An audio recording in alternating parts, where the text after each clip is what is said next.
Field marshal Syed Asim Munir کا Libya کا سرکاری دورہ۔ لیبیائی مسلح افواج کے سربراہ فیلڈ مارشل خلیفہ حفتر سے اہم ملاقات۔ باہمی دلچسپی، علاقائی سیکیورٹی اور دفاعی تعاون پر تفصیلی تبادلہ خیال کیا۔ عسکری تربیت اور صلاحیت سازی میں تعاون بڑھانے پر اتفاق۔ انسداد دہشت گردی میں مشترکہ کوششوں کو مزید مضبوط بنانے پر زور دیتے ہوئے پاکستان لیبیا دفاعی تعلقات مستحکم کرنے کے عزم کا اظہار کیا۔ لیبیائی آرمی چیف نے پاک فوج کی پیشہ ورانہ صلاحیتوں کو سراہا اور دفاعی شراکت داری کے فروغ کی خواہش کا اظہار کیا۔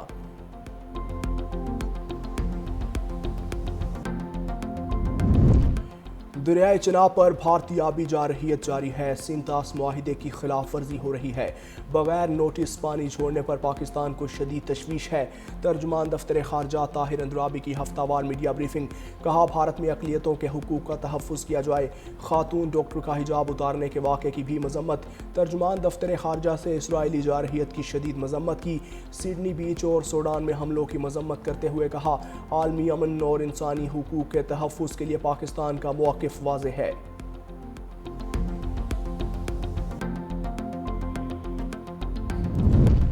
D G I S P R کی قوم سیٹس یونیورسٹی اسلام آباد کے اساتذہ اور طلباء کے ساتھ خصوصی نشست۔ D G I S P R کی ملکی داخلی صورتحال، غلط معلومات کے پھیلاؤ اور دیگر اہم امور پر تفصیلی گفتگو۔ D G I S P R نے شرکاء کے سوالات کے مفصل اور مدلل جوابات دیے۔ شرکاء نے تاثرات کا اظہار کرتے ہوئے مادر وطن کے لیے پاک فوج کی لازوال قربانیوں کو خراج تحسین پیش کیا۔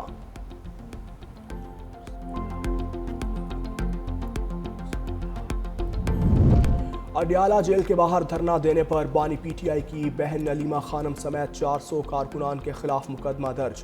مقدمہ انسداد دہشت گردی ایکٹ کی دفعات کے تحت درج کیا۔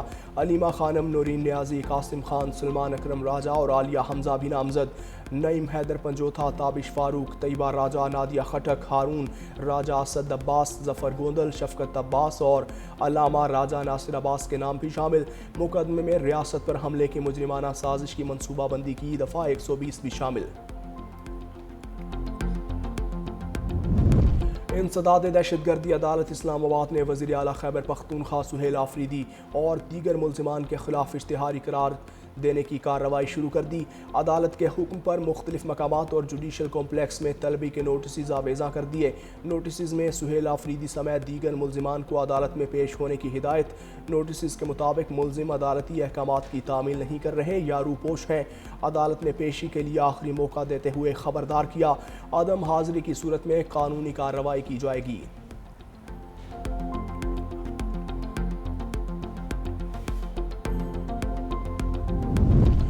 برطانوی سفارت خانے کے وفد کی اڈیالہ جیل آمد۔ 4 رکنی وفد میں الائس الزبتھ، البرٹ ڈیوڈ شامل۔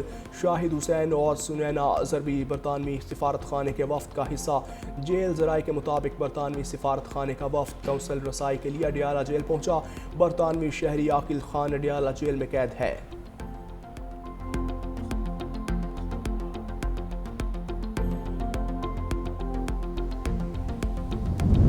اسپتالوں اور میڈیکل کالجز پر اخراجات ضروری ہیں۔ مریم نواز ہیلتھ کلینک منصوبہ شاندار۔ امیر الدین میڈیکل کالج کی زمین کا مسئلہ جلد حل کیا جائے گا۔ اسپیکر پنجاب اسمبلی ملک احمد خان کا تقریب سے خطاب۔ کہا لاہور جنرل اسپتال میں بنیادی سہولیات کی کمی ہے۔ مریضوں کے لیے بہتر ماحول فراہم کرنے کی ضرورت ہے۔ عطائیوں کے خلاف مہم جاری ہے۔ زیادہ آبادی کو غیر اہل افراد کے سپرد کرنے سے مریضوں کی صحت خطرے میں پڑ گئی۔ وزیر اعلیٰ پنجاب سے فنڈنگ پر بات کریں گے۔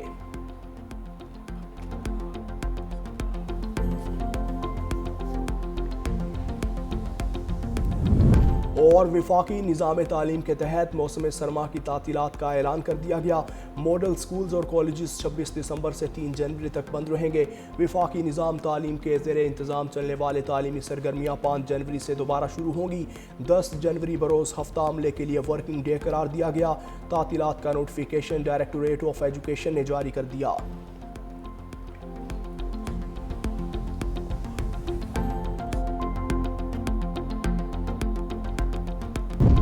لاس نائک محمد محفوظ شہید نشان حیدر کو سلام۔ شہید کے مزار پر دعائیہ تقریب۔ میجر جنرل عاقف اقبال نے شہید محمد محفوظ کے مزار پر پھول رکھے، فاتحہ خوانی کی۔ Field marshal Asim Munir, naval chief اور ایئر چیف کا لانس نائک محمد محفوظ شہید کی عظیم قربانی کو سلام۔ پاک فوج کے شیر دل جوان کا 54واں یوم شہادت۔ 1971 کی جنگ میں دشمن کا بہادری سے مقابلہ کیا، بلا خوف و خطر دشمن کی توپوں کو خاموش کروایا، عرض وطن کی حفاظت میں جان کا نذرانہ پیش کیا۔ مسلح افواج کی جانب سے لانس نائک محمد محفوظ شہید کو یوم شہادت پر خراج عقیدت۔ ہارون آباد میں سرکاری اسکول میں کم سن بچوں سے مزدوری لیے جانے کا انکشاف۔ بچے سخت سردی میں اینٹیں اٹھا کر اسکول کے اندر منتقل کرتے رہے۔ بچوں کی اینٹیں ڈھونڈنے کی ویڈیو سوشل میڈیا پر وائرل۔ اسکول انتظامیہ کی خاموشی، شہریوں کی اعلیٰ حکام سے نوٹس کی اپیل۔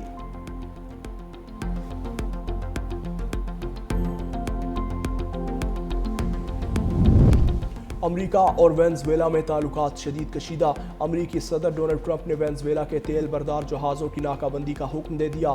ٹرمپ نے وینزویلا کی حکومت کو غیر ملکی دہشت گرد تنظیم قرار دیا۔ وینزویلا کے صدر نکولس مادورو نے کہا کہ ملک تیل کی تجارت جاری رکھے گا۔ بلومبرگ کے مطابق وینزویلا کی تیل ذخیرہ کرنے کی صلاحیت 10 روز میں ختم ہو سکتی ہے۔ چین نے وینزویلا کی کھل کر حمایت کرتے ہوئے کہا کہ وہ بین الاقوامی معاملات میں یک طرفہ دباؤ اور غنڈہ گردی کی مخالفت کرتا ہے۔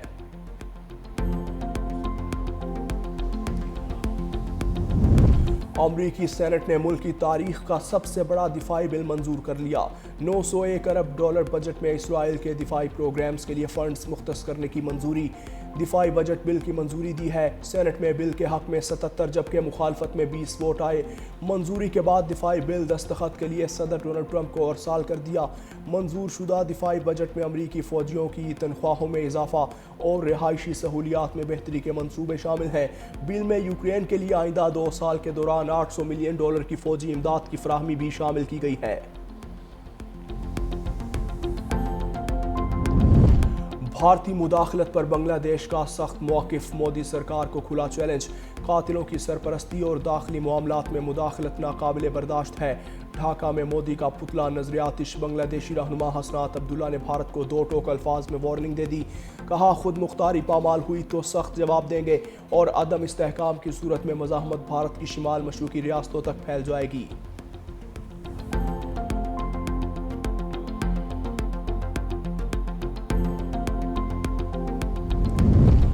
امریکی بحری فوج نے منشیات بردار کشتی تباہ کر دی، 4 افراد ہلاک۔ جہاز مشرقی بحر الکاہل میں منشیات کی سمگلنگ کے ایک معروف راستے پر سفر کر رہا تھا۔ ریکی فوج نے حالیہ مہینوں میں بحر الکاہل اور کیریبین میں 20 سے زائد جہازوں کو نشانہ بنایا جن میں کم از کم 99 افراد ہلاک ہوئے۔